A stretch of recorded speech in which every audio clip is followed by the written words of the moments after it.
Hello friends, welcome back to the mini video guys and my YouTube channel guys. Today friend we are going to talk about guys Oppo phone guys talkback problem guys. How can we solve? Friends, you want to solve guys your phone talkback problems. I mean, how can we solve friends? I will show you. I will tell you guys. So before starting video, friend, first of all go and subscribe the channel guys. Click the bell icon and like the video friends. Now let's see how can we solve guys Oppo phone guys phone talkback problem. So first of all guys you will have to on guys your phone setting to solve guys this talkback problem guys you have in your Oppo phone device. So how can we solve? Friends, use your two finger and guys scroll it.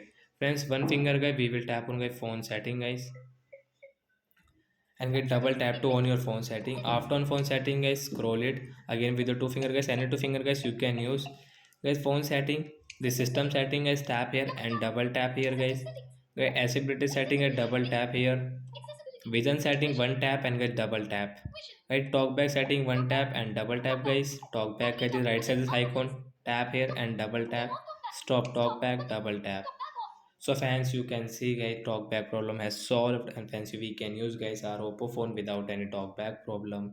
So like that guys you can solve guys your phone talkback problem in your Oppo phone device. So bye bye guys, thanks for watching the video.